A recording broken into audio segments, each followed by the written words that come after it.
जो लोग हंसते नहीं हैं उनको हार्ट अटैक ज्यादा। और 30 वर्ष की उम्र से जब आगे लोग बढ़ते हैं तो हंसना कम कर देते हैं, और 40 साल की उम्र में हंसना धीरे धीरे बंद कर देते हैं, और 50 साल की उम्र में बिल्कुल हंसना पूरा स्टॉप कर देते हैं, और 60 साल में तो ऐसे बैठते हैं जैसे कोई बूढ़ा बंदर बैठा हुआ है, इधर उधर देखते रहते हैं क्या हो रहा है। इसका नाम जिंदगी नहीं है। भगवान श्री राम वनवास हुआ तो भी मुस्कुरा कर गए, केवट ने नाव लाने को मना किया तो भी मुस्कुरा दिए। कृपा सिंधु बोले मुस्काई, सोई करो जहि तव नाम न जाई। कृपा सिंधु बोले मुस्काई, सोई करो जहि तव नाम न जाई।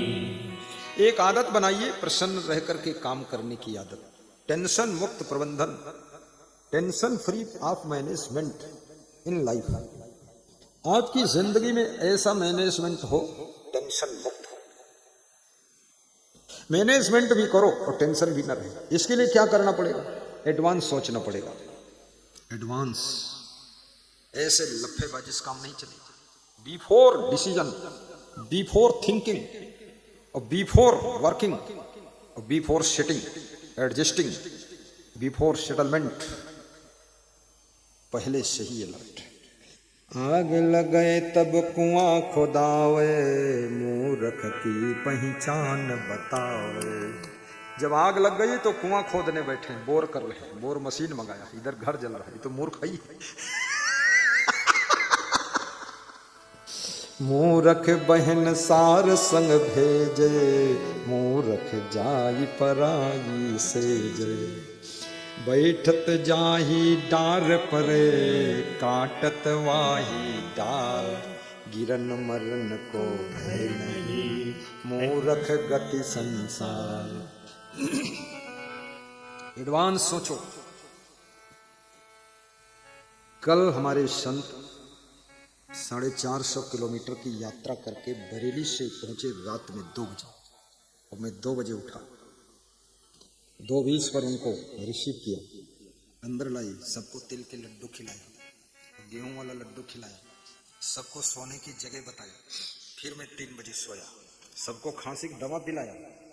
तो मैं एक साधु से कहा, तुम गिलास ले आओ, प्लास्टिक खांसी की दवा गर्म पानी में मिला करके काशमरक पिला दो, सर्दी लगी होगी, यात्रा करके आए तो खांसी नहीं आई।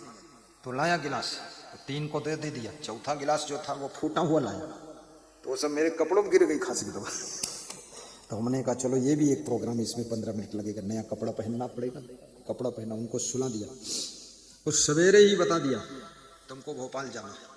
4 संत भोपाल निकल गए, 2 को बोला तुमको भोपाल से सीधे छत्तीसगढ़ पहुंचना है, मोहन भागवत आ रहे हैं, वहां ये कार्य करना है। एडवांस, ढीला ढपोला काम नहीं करना चाहिए।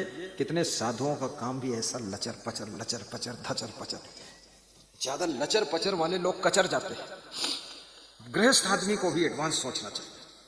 आपकी बेटी का जन्म हो जाए, आप 10,000 रुपये जमा कर दो 20 साल वाले अकाउंट में, दुगना दुगना होने दो उसको। फिर कभी चांस मिले अगले साल फिर 10,000 जमा कर दो, फिर अगले साल। ऐसे तुम 20 साल तक 10,000 उसके नाम से जमा कर दो। जिस दिन शादी का नंबर आएगा ना, शादी में जितना खर्चा होना उससे ज्यादा पैसा इकट्ठा मिलेगा, बढ़िया फर्स्ट क्लास। दहेज नोट मत दो दामाद को। दामाद को गाड़ी दीजिए, दामाद को प्लाट शहर में खरीद कर दीजिए, और दामाद को शहर में मकान बना कर दीजिए। नोट से दामाद दारू भी पी सकता है, और प्लाट भी अपनी बेटी के नाम ही दीजिए, ताकि बीच में लड़ाई हो जाए तो प्लाट तुम्हारा तुम्हारे पास, बेटी तुम्हारी तुम्हारे पास, दामाद की हो गई सत्यानाश। होशियारी सीखो तुम, और दामाद तुम्हारा होशियारी हम सिखाएं। ये नौटंकी हम नहीं करते, लेकिन कर दिया हमने, बता दिया। इनकम सोर्स बनाइए, इनकम सोर्स। ये फालतू बर्तन दहेज में मत दीजिए। जो देखो सब बर्तन दे रहे हैं, ये दे रहे हैं, गगरा दे रहे हैं, पगरा दे रहे हैं, थाली दे रहे हैं, घर में रखने की जगह नहीं, सोफा दे रहे हैं, सोने की तो जगह नहीं, सोफे रखे हुए। मैं छत्तीसगढ़ में किसी के घर में गया तो सोफा टाड़ पर रखे थे। तुमने कहा टाड़ पर क्यों रखते हो, नीचे रखो, बैठेंगे ना। बोले नीचे सोने की जगह नहीं, तो इसलिए टाड़ पे रख दिया। हमने कहा तो वहां कौन बैठेगा? बोले बिल्ली चूहे बैठते ऊपर। सोफा देना ही नहीं है, कौन सोफा पर बैठेगा? फालतू खुराफाती काम, बड़ा काम करता। और दिन में शादी करो। आर.बी. गुप्ता, कोटा के बहुत बड़े डॉक्टर, महावीर नगर 3, उनका फोन आया कि बेटे का विवाह है, आपका न्योता है, आप आना जरूर। तो मैं मुस्कुरा दिया, हंस दिया। बोले कहाँ पर हो? मैंने कहा छतरपुर। किशनगढ़ कितनी दूरी है? हमने कहा कोटा तो लगभग होगा जरूर 500-600 किलोमीटर। बोले तो आशीर्वाद भेज देना, अब इतनी दूर से तो नहीं आ पाओगे, और आपकी आज्ञा अनुसार शादी में दोपहर में 12 बजे करूँगा, 3 बजे सब फाइनल कर दूंगा और मंदिर में ही कर दूंगा, झंझटबाजी सब खत्म, 3 घंटे में सब निपटा दूंगा। हमने कहा पंडित को दक्षिणा 1000 ज्यादा दे दो, सारा टिपे मंत्र पढ़े, निकलो यहाँ से बाहर, फालतू बकवास, मंत्र जंतर तंत्र और पति पत्नी में अंतर। तो बोले ऐसा ही करूंगा, दिन में शादी करो। ये सब मूर्खता, रात वाली छोड़ो, रात का काम चोर चंडालों का काम है। दिन में विवाह करिए, और विवाह में ज्यादा भीड़ मत बुलाइए, बस खास रिश्तेदार आ जाए 150 बस, और विवाह के दिन ही रिसेप्शन कर लो, समय कोई कहे नहीं। तुम बात को फिर बुलाते हो, फिर खिलाते हो, उसमें क्या करना फालतू बकवास। उसी दिन हो गया जो रिसेप्शन होना है, कर दो। और लोगों को खिलाओ मत ज्यादा, लोगों को थोड़ा कम खिलाओ, उनको कुछ ऐसी गिफ्ट दे दो जो उनके काम आ जाए।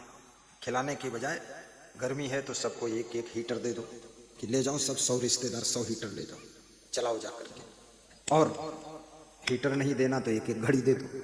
लेकिन इनको 56 प्रकार के रसगुल्ले, गुलाब जामुन खिलाओगे, उल्टी होगी, टट्टी होगी, पलटी होगी, बीमार होंगे, दवा डॉक्टर को देंगे, पड़े रहेंगे, सड़े रहेंगे, घर में जा करके गाली देंगे कि तुम्हें ऐसे कहेंगे, इतना खिला दिया, बेईमान ने बर्बाद कर दिया शरीर, और लालच में खा लेंगे खुद ही और गाली देंगे तुमको। इसलिए हल्का भोजन करो, ये सब दे दो, एक गिलास दे दो, थाली दे दो, अपने काम आ जाएगा उनके। ज्यादा बवंडर मत खड़ा करो कि हमारी बारात में इतने लोग आए थे, जरूरत नहीं है बकवास की, बस थोड़े में कर दो। मेन खेल तो पति पत्नी का है, 2 ही खिलाड़ी है, दामाद और बेटी, उनका खेल संभाल लो, बात खत्म हो गई। और ये सब भीड़ भड़ंगा मत करो, कोई जरूरत नहीं। सादा जीवन, शादी मतलब शादी ही होना चाहिए, रंग बिरंगी की जरूरत नहीं है। कम खर्चीली करो शादी, कर्ज में मत डूबो। एक सज्जन शादी में हेलीकॉप्टर ले गए, और हेलीकॉप्टर में बहू को लाए, और उसके बाद 20 लाख कर्ज में डूब गए। तो मेरे पास आए, बोले 20 लाख कर्ज में डूबा हूँ। हमने कहा इससे अच्छा समुद्र में डूब जाते, ठीक था। अरे बोले कोटा शहर की नंबर 1 शादी हो गई मेरी, भोपाल की नंबर 1 शादी हुई है। हमने कहा नंबर 1 मूर्खता की हुई है, मूर्खता, इसमें नंबर 1 आ गई, क्या जरूरत बको। वही बहू आनी थी, और बहू को रोटी बनाना आता नहीं, और ना बहू को झाड़ू लगाना आता है, उसको हेलीकॉप्टर में बिठा कर लाया। क्या मतलब होता है? किसी भी बहू को हेलीकॉप्टर में एक दिन बिठा भी दोगे तो उससे क्या है? बहू भी समझ गई कि हमारे ससुर पर 20 लाख कर्जा हो गया, वो भी टेंशन में है, उसको भी हंस के जीना था ससुराल में, वो भी चिंतन फंसी है कि 20 लाख हम डूब गया, ससुर आखिर डूबी तो बहू ही है, और कौन डूबेगा, अब उसी को आगे सब संभालना है। तो हेलीकॉप्टर में बिठा दिया और कर्ज में डुबा दिया। मत बैठो, पैदल चल दो, कार में चले जाओ, बकवास फालतू मत करो। उतने पांव पसारिए जितनी लंबी चादर, जितनी लंबी शोर, जितनी लंबी रजाई है चादर है, उतने पैर फैला लो। अगर लंबाई कम है चादर की, थोड़ा पैर समेट करके गुटमुटाई करके सो जाओ, और ज्यादा खींचोगे या तो चादर फटेगी या पांव बाहर निकल जाएगी। तो खींचा खींची मत करो, अपनी औकात में रहो, फालतू खुराफात में मत रहो। सतना वाला प्रदीप हंस रहा है। जय।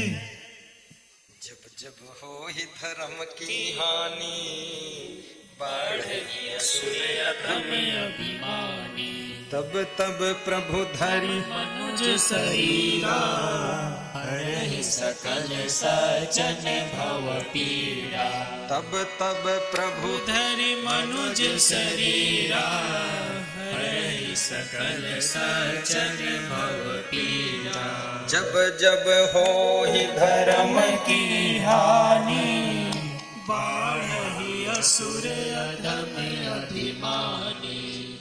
तब प्रभु धरि मनुज शरीरा, हरहि सकल सचन भव पीड़ा। एक राजा भगवान के दर्शन के लिए व्याकुल हो गया, आकुल हो गया, परेशान हो गया, दुखी हो गया, दर्शन नहीं हुआ। अपने गुरु के पास गया, गुरु से पूछा कि अब तो भरोसा टूट रहा है, भगवान कोई है नहीं। तो गुरु ने कहा भरोसा मत तोड़ो, पूर्व दिशा में जो सबसे ऊंचा पहाड़ है वहां जाइए, वहां तुमको भगवान मिलेंगे। कल चले जाओ, सवेरे जाओ। तो राजा पूर्व दिशा में ऊंचे पहाड़ पर गया और भगवान वहां बैठे उसका इंतजार कर रहे थे। गुरु गोविंद दो खड़े काके लागू पाए, और बलिहारी गुरु आपने गोविंद दियो बताए। गुरु की बलिहारी है, बता दिया वहां गोविंद है, चले जाओ। भगवान ने पूछा राजा से, क्या तुम भगवान को मिलने आए हो? बोले हाँ। तो आओ, मैं ही भगवान हूं। तो राजा बोला तुम भगवान नहीं हो, भगवान ऐसा नहीं होता। अब भगवान को भी असमंजस पड़ गया कि इसको कैसे समझाऊं कि मैं ही भगवान हूं। भगवान बार बार कहते हैं मैं ही भगवान हूं, विश्वास कर लो, इसके अलावा कोई भगवान नहीं मिलेगा। लेकिन राजा कहता है तुम भगवान नहीं हो, भगवान कहीं ऐसे मिलता है? तो फिर कैसे मिलता है? तू बता दे कैसे मिलता है? अरे भगवान उसका ये होता वो होता ये होता, ऐसे बताया। भगवान मुस्कुराया और बोला मैं ही भगवान। अच्छा तुम ही भगवान हो, तो अपना थोड़ा विराट रूप दिखा दे। भगवान ने विराट रूप दिखा दिया तो राजा डर गया, बेहोश गिर गया। तो भी भगवान ने अपना सूक्ष्म रूप धारण किया और राजा को उठाया, सिर सहलाया, तो बोला अब ठीक, भरोसा हो गया? बोले हो गया, लेकिन क्या लेकिन?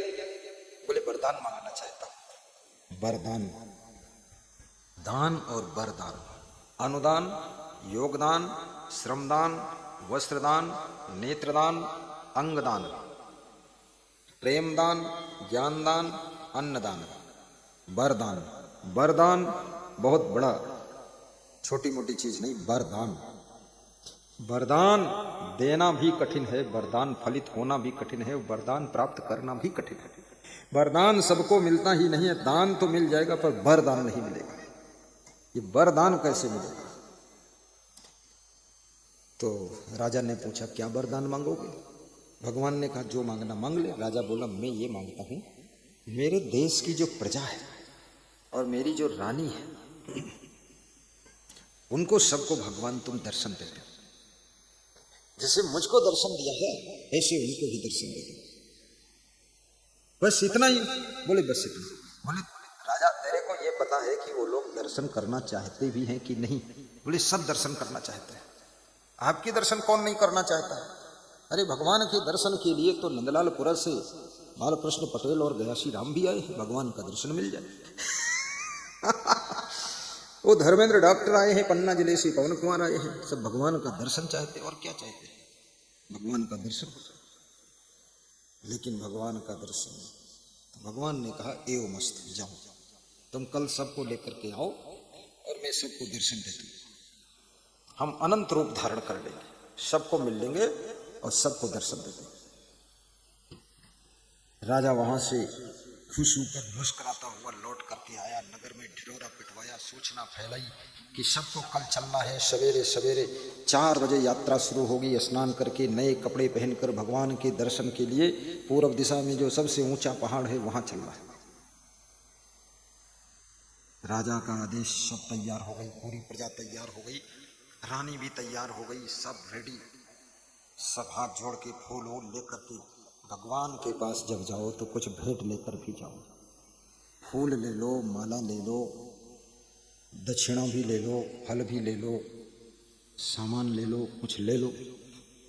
कुछ लोग तो भगवान के पास खाली हाथ जाते हैं और खाली हाथ आते हैं और घर में गाना गाते हैं कि भगवान कुछ नहीं देते हैं। तो खाली हाथ जाओगे तो भगवान क्या देंगे तुमको? आप कुछ लेकर जाओ। खेत में बीज बोओगे तभी तो खेत वापस फसल लौटाएगा, और खेत में खाली हाथ रोज जाओ, घूमने जाओ, देख करके लौट आओ तो खेत से फसल थोड़े लौटेगी। तो सब लोग जाओ। तो आगे जब थोड़ी दूर पहुंचे, जो चांदी के सिक्कों का बहुत बड़ा ढेर लगा हुआ था, तो आधी प्रजा जो है चांदी के सिक्कों की गठरी बांध बांध कर वापस लौट गई। अरे बोले भगवान तो फिर भी मिल जाएंगे, चांदी के सिक्के कहाँ मिलेंगे? गठरी बांध लिया, 10 kilo 20 kilo 50 kilo quintal quintal लेकर लोग लौट गए वापस। बोले भगवान छोड़ो, तुम ये संभल। फिर आधे लोग बचे, आधी प्रजावती तो और बढ़े आगे। जब बढ़े तो वहां सोने के सिक्कों का बहुत बड़ा ढेर लगा। तो आधी जो प्रजा बची थी वो भी सब सोने के सिक्कों की गठरी बांध बांध कर सब लौट गए। राजा मुड़ के देखा तो एक भी प्रजा नहीं साथ में, राजा और रानी 2 ही बचे। तो रानी से पूछा ये सब कहाँ चले गए? बोले वो चांदी और सोने के सिक्के की गठरी बांध बांध कर सब चले गए। बोले अच्छा तो तुम? बोले हम चलेंगे आपके साथ, आप चिंता मत कर, चलो। अब रानी तो भय में भी जा रही, संकोच में भी जा रही, मन तो उसका भी ललचा रहा था कि मैं भी बांध लूं गठरी, क्या करूं। आगे एक हीरों का ढेर लगा हुआ था, हीरा हीरा मोती। राजा आराम से आगे आगे चल रहे थे, आगे आगे चल रहे थे। पीछे रानी हीरों का ढेर देख करके रानी भी रुक गई और रानी ने भी हीरों की गठरी बांधा और रानी भी लौट गई। राजा आधे घंटे बाद मुड़कर देखा तो रानी भी नहीं साथ में। बोले रानी कहाँ चली गई? तो जो कर्मचारी थे, संतरी लोग थे, जो गनर लोग थे, अंगरक्षक थे, बॉडीगार्ड थे, उन्होंने कहा कि रानी साहब भी हीरों की गठरी बांधकर वो भी वापस चली गई। तो राजा ने कहा चलो तुम लोग तो साथ में हो, तुम ही चलो। बोले हम तो नौकर हैं इसलिए चल रहे हैं, हम तो पहले ही लौट जाते गठरी लेकर। राजा बड़ा शर्मिंदा होकर भगवान के पास में पहुंचा तो भगवान ने पूछा और लोग कहाँ हैं, जनता कहाँ है, प्रजा कहाँ है, नर नारी कहाँ है, लाखों लोग कहाँ हैं, तुम्हारी रानी कहाँ है, बच्चे कहाँ हैं? बोली प्रभु क्षमा करिए। वे सब सोने चांदी की गठरियां बांध बांध कर, हीरे की गठरी बांध बांध कर वापस चले गए। उन्होंने, मैंने कहा भगवान का दर्शन कर लो, भगवान का आशीर्वाद ले लो, भगवान का वरदान ले लो। बोले अरे छोड़ो भगवान भगवान, ये सोना चांदी संभालूंगा, भगवान से क्या लेना देना है। इसलिए जिनको ज्यादा सोना चांदी मिल जाता है, धन दौलत मिल जाता है, वे भगवान को भी छोड़ देते हैं, भूल जाते हैं, भक्ति को भी छोड़ देते हैं, धर्म कर्म छोड़ देते हैं, भंडारा भी छोड़ देते हैं, सेवा भाव सब छोड़ देते हैं, क्योंकि उनको सोना चांदी मिल गया, रुपये मिल गए, गड्डियां मिल गई, अब वे उसी में डूब गए। अब भगवान की ऐसी की तैसी कर दिया, वे अपना संभालते हैं, नोट छापते रहते, बात खत्म। इसलिए राजा बहुत दुखी हुआ। राजा बोला संसार में ये सब मंदिरों में इतनी भीड़ है, तीर्थों में भीड़ है, कुंभ मेलों में भीड़ है, मस्जिदों में भीड़ है, लाखों लोग मक्का मदीना जाते हैं और मस्जिद में जाता है, अल्लाह इल्लल्लाह उल्लल्लाह सब करता है, लेकिन एक भी व्यक्ति मेरे पास नहीं आया। अरे बोले ये सब झुट्ठों की भीड़ है, चुट्टों की भीड़ है, ये भक्तों की भीड़ नहीं, ये ठगतों की भीड़ है, ये सब धंधेबाजों की भीड़ है, ये भक्त की भीड़ नहीं होती है। भक्त जब होता है कोई ऐसा तो राम स्वयं शिवरी भक्त के घर जाते हैं, शिवरी भक्त के घर जाते हैं। मोको कहाँ ढूंढो बंदे, मैं तो तेरे पास में। मोको कहाँ ढूंढो बंदे, मैं तो तेरे पास में। ना मंदिर में, ना मस्जिद में, ना काबे कैलाश में। ना मंदिर में, ना मस्जिद में, ना काबे कैलाश में। खोजी होए तुरत मिल जाऊं, खोजी होए तुरत मिल जाऊं, एक पल की तलाश में। मोको कहाँ ढूंढे बंदे, मैं तो तेरे पास में। मोको कहाँ ढूंढे बंदे, मैं तो तेरे पास में। तेरे भीतर मेरे भीतर उसकी ही तो छाया है, तेरे भीतर मेरे भीतर उसकी ही तो छाया है। क्या ढूंढ रहे बन बन, क्या ढूंढ रहे बन बन, घट घट में समाया है, घट घट में समाया है। क्या ढूंढ रहे बन बन, घट घट में समाया है, घट घट में समाया है। क्या ढूंढ रहे?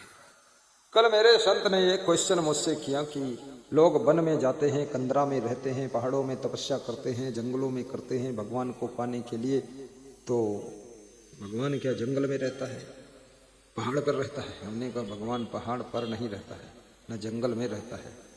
भगवान जहाँ रहता है उसका एड्रेस हम बताएंगे नहीं तो सब लोग वहीं भीड़ कर दोगे, तो भगवान हमसे नाराज हो जाएगा, तुमने एड्रेस क्यों दिया? तो भगवान चुपके से हमको अकेले मिलता है, तुम लोगों को थोड़े मिलेगा, जो देखो सब वहां पहुंच जाए। कोई नहीं कोई नहीं, मोको कहाँ ढूंढो बंदे, मैं नहीं मिलूंगा। क्या ढूंढ रहे बन बन, घट घट में समाया है। लोगों के अंदर भगवान की चाह नहीं है, भगवान से दुनिया की बहुत सी चीजों की चाह है, ये सोचना आप। इसलिए भगवान चूकता नहीं, सब समझता है।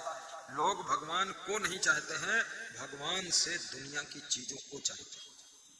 लोग भगवान से मकान चाहते हैं, दुकान चाहते हैं, पकवान चाहते हैं, पत्नी चाहते हैं, बच्चे चाहते हैं, भगवान को नहीं चाहते, भगवान से बच्चे चाहते हैं।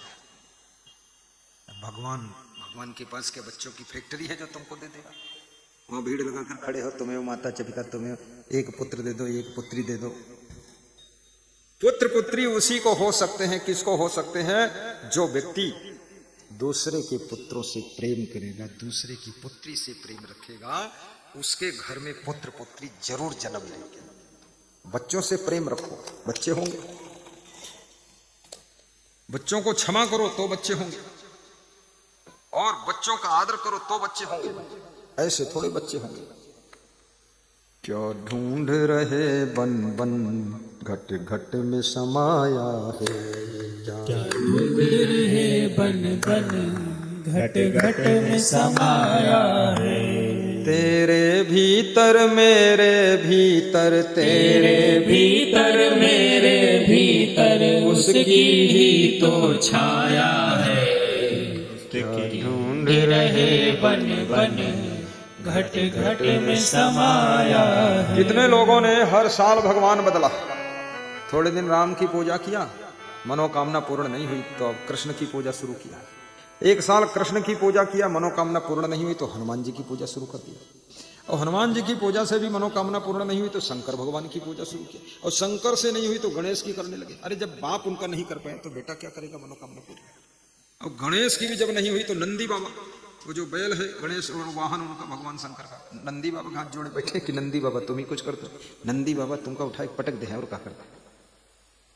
विवेक करो, वहां मांगने मत जाओ, भगवान के पास जाओ तो सम्राट बनकर जाओ, बादशाह बनकर जाओ।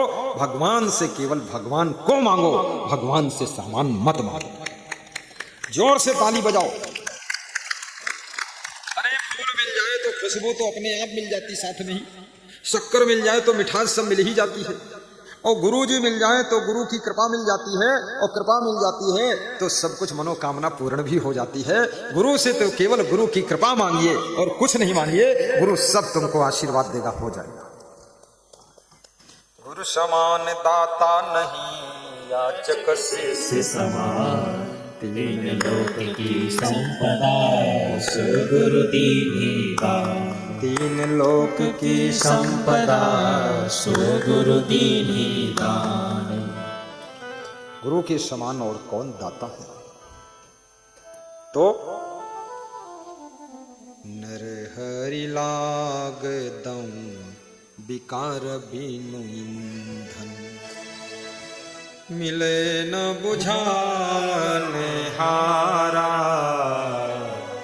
मैं जानो तो ही से व्यापे, जगत सकल संसारा। मैं जानो तो ही से व्यापे, जगत सकल संसारा। नर हरि लागे दम विकार बीनु ईंधन, मिले न बुझावने हारा। बड़ी मार्मिक बातें हैं, ध्यान से समझना, गहराई में उतरने देना इस ज्ञान को। सदगुरु कबीर कहते हैं, हे नर तू हरि में लग जा। तेरे भीतर जो बिना ईंधन की आग लगी है, उसको बुझाने वाला तुझको कोई मिल नहीं रहा। हर व्यक्ति के अंदर बिना ईंधन की आग लगी है। 6 प्रकार के लोग चाणक्य ने कहा है बिना आग के रात दिन जलते रहते। कौन कौन 6 प्रकार के लोग? बाबा ध्यान दो। कुग्राम वासा कुलहीन सेवा, कुभोजनम क्रोध मुखी च भार्या, पुत्रस्य मूर्खः विधवा च कन्या, बिना अग्निना खड प्रदहन्ति कायम, बिना अग्निना खड प्रदहन्ति कायम। गौर करना, कौन कौन लोग बिना आग के जलते रहते हैं। एक तो कुग्राम वासा। कुग्राम क्या होता है? कुग्राम माने दुष्टों के ग्राम में, गंदे लोगों के ग्राम में, नालायकों के गांव में जिसका वास है, जिसका घर है, जिसका घर ऐसे गांव में है जिस गांव में सब दुष्ट ही रहते हैं। जैसे हनुमान जी ने विभीषण से पूछा था यहाँ पर सज्जन का वास कैसे होता, आप कैसे रहते हैं यहाँ पर? यहाँ कहाँ सज्जन कर वासा। तो विभीषण ने बहुत अच्छा उत्तर दिया था। सुनहु पवन सुत रहनी हमारी, और जिन जिम 10 नन बिच जीभ बिचारी। जैसे 32 दांतों के बीच में बिचारी जीभ रहती है, ऐसे इन राक्षसों के बीच में हनुमान जी में रहता हूँ। जीभ कभी कभी चूक जाती है तो ये दांत काट देते हैं, ऐसे मैं भी कभी कभी चूक जाता हूँ तो राक्षस पीट देते हैं। यह कहाँ सज्जन कर बासा, निश्चर निकर निवासा। सुनहु पवन सुत रहनी हमारी, जिमे 10 नन बिच जीभ बिचारी। दांतों का कार्य है काटना, और जीभ का कार्य है जो भी कटा है उसको लार के माध्यम से जोड़कर समन्वय कर देगा। काटने वाले दांतों को स्वाद नहीं मिलता है, जोड़ने वाली जीभ को स्वाद मिलता है। समाज में जो लोग काटने का काम करते हैं उनको सुख शांति का स्वाद नहीं मिलता है, और जो लोग जीभ जैसा जोड़ने का काम करते हैं उनको ही सुख शांति का स्वाद मिलता है। कहाँ सज्जन कर बासा। ऐसे कुग्राम एक बार दांत जीभ से नाराज हो। दांतों ने कहा जीभ से कि तू बहुत बेईमान है। जीभ ने कहा मैं कैसे बेईमान हूं? तो दांतों ने कहा जो कुछ मुंह में आता है काटने का काम मैं करता हूं, कुतरने का काम मैं करता हूं, और स्वाद तू लेती है, तो मैं तुझको काट दूंगा। दांतों ने जीभ को धमकाया कि मैं तुझको काट दूंगा। तो जीभ बेचारी सिकुड़ गई कि सब तरफ से दांत ही दांत है, ऊपर दांत, नीचे दांत, दाएं दांत, बाएं दांत, कैसे बचूं इन दांत से। तो जीभ ने क्या कहा, याद रखना, जब तक मैं शांत हूं तब तक तुम 3200 सुरक्षित हो। यदि तुम मुझको काट दोगे तो मैं बिना कारण के किसी को गाली देना शुरू कर दूंगी तो सारी 32 टूट कर बाहर आ जाएगी। ये समझ लेना।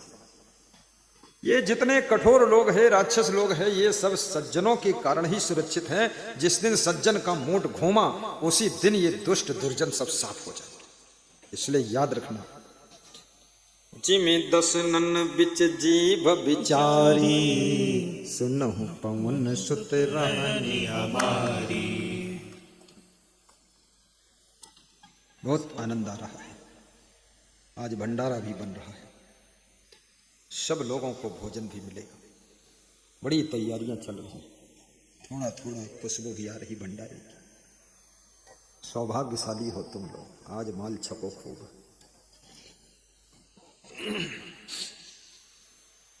नाथ सकल संपदा तुम्हारी, मैं सेवक समेत सुत नारी। अब कछु नाथ न चाहिए मोरे, दीन दयाल अनुग्रह तोरे। कुग्राम बादशाह। एक दो वे लोग बिना आग के जलते रहते हैं जिनका घर दुष्टों के गांव में। सब तरफ शराबी, कबाबी, जुआरी, लफंगे, व्यभिचारी, अनाचारी, दुराचारी, भ्रष्टाचारी, चोर, चंडाल रहते हैं। ऐसे गांव में जिनका घर है वे लोग बिना अग्नि के भी जलते रहते हैं। कुग्राम बासा कुलहीन सेवा। और जिस महान व्यक्ति को भ्रष्ट लोगों की सेवा करनी पड़ती,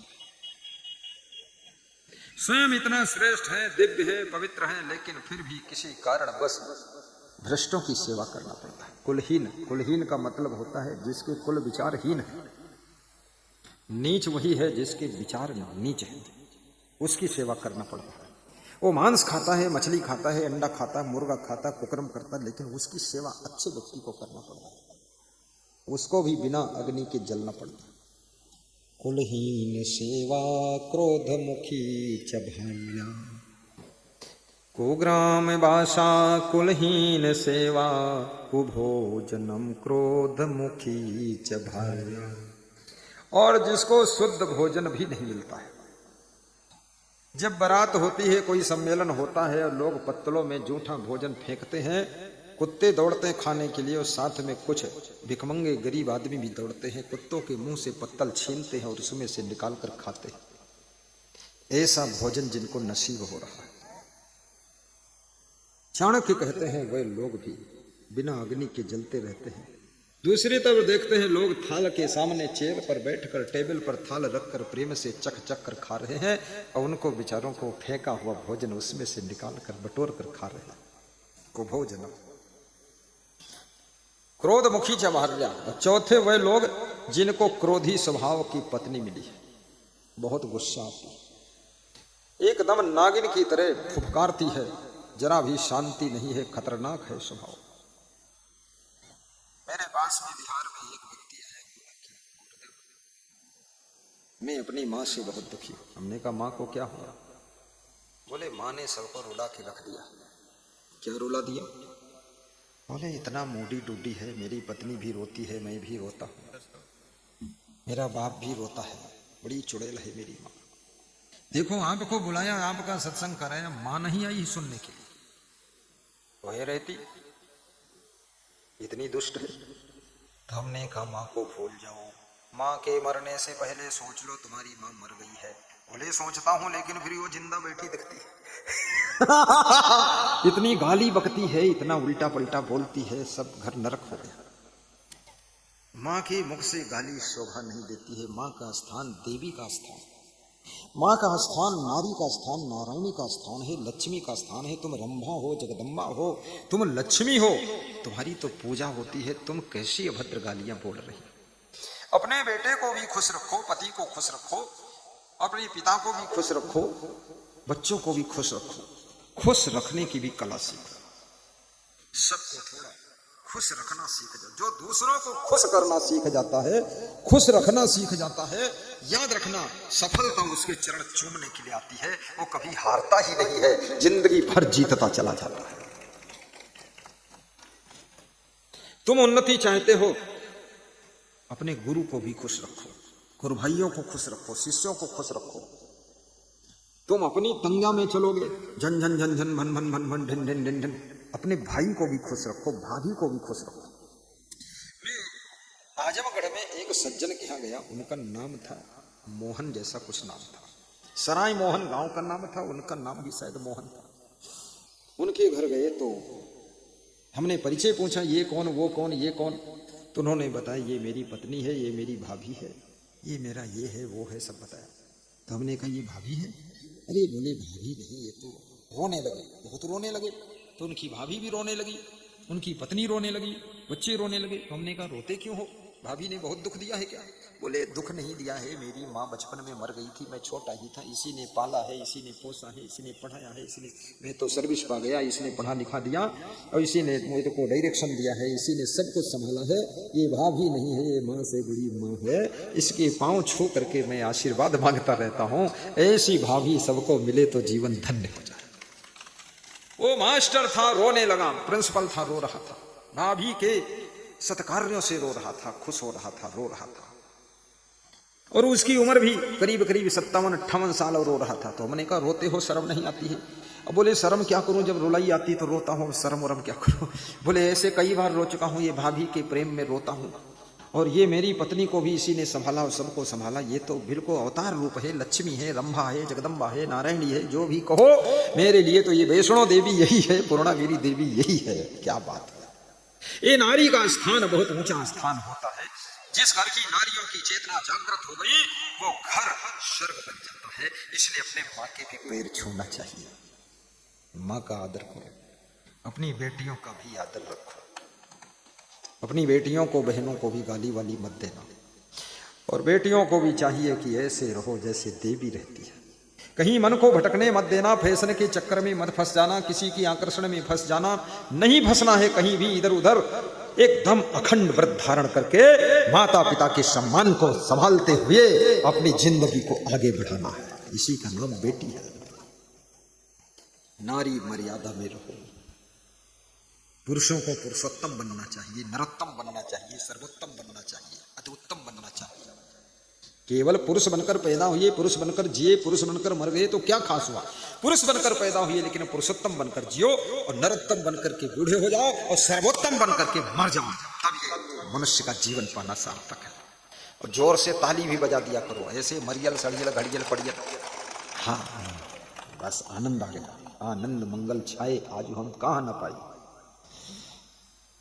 धन्य धन्य भाग्य जागे साहेब आए पाहुना, धन्य धन्य भाग्य जागे साहेब आए पाहुना, साहेब आए पाहुना, साहेब आए पाहुना, धन्य धन्य भाग्य जागे साहेब आए पाहुना, धन्य धन्य भाग्य जागे साहू आए पाहुना, गुरु आए पाहुना, साहेब आए पाहुना, धन्य धन्य भाग्य जागे साहेब आए पाहुना।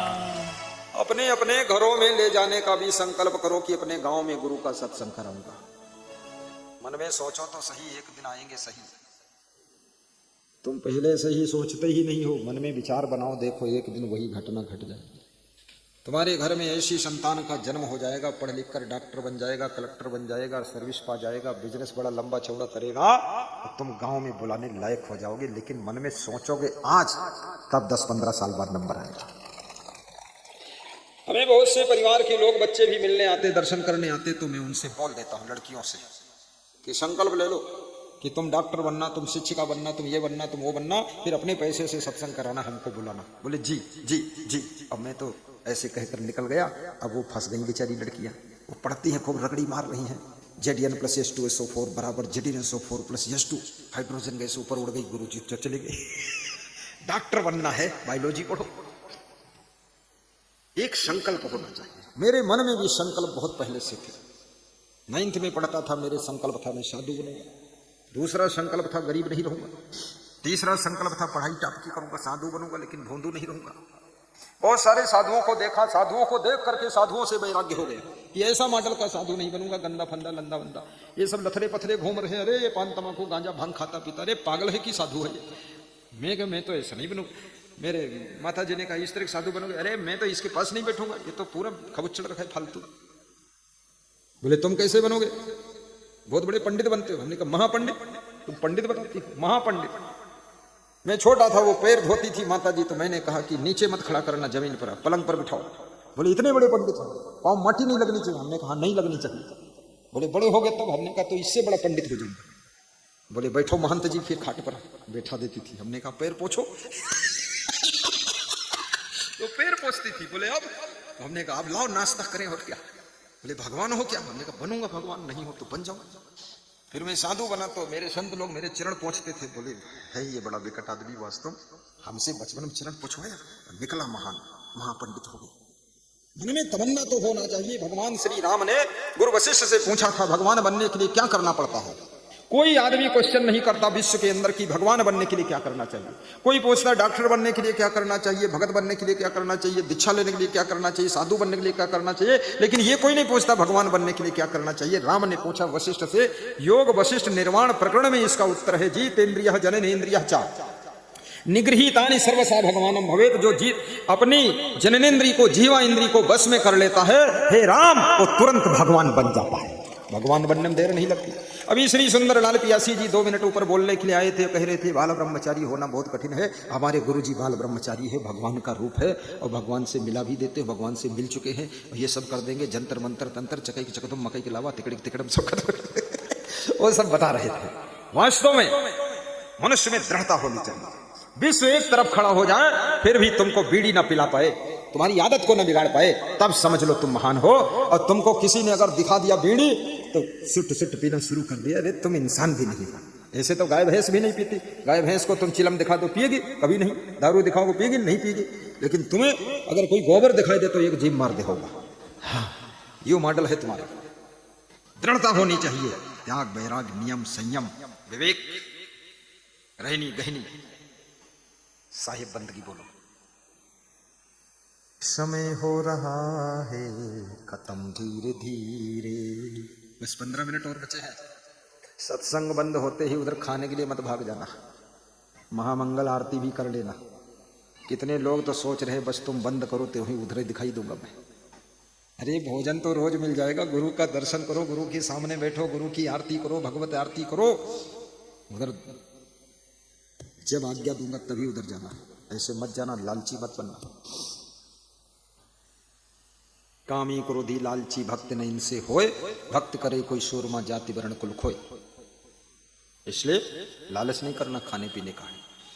और थोड़ा थोड़ा ही खाना, आधी पूड़ी भी मत फेंकना, एक सब्जी का आलू भी मत फेंकना, नहीं तो पाप लग जाएगा, पुण्य तो अलग ही रह जाएगा। उतना लेना थाली में, व्यर्थ न जाए नाली में, इधर उधर फेंकना नहीं है। भंडारा का अन्न बहुत पवित्र होता है, अन्न में ब्रह्म समाया होता है, इसलिए उसे फेंकना नहीं चाहिए। अन्नम विजानात ब्रह्म, श्वेता श्वेतोस्वर उपनिषद का ऋषि कहता है कि अन्न ब्रह्म है।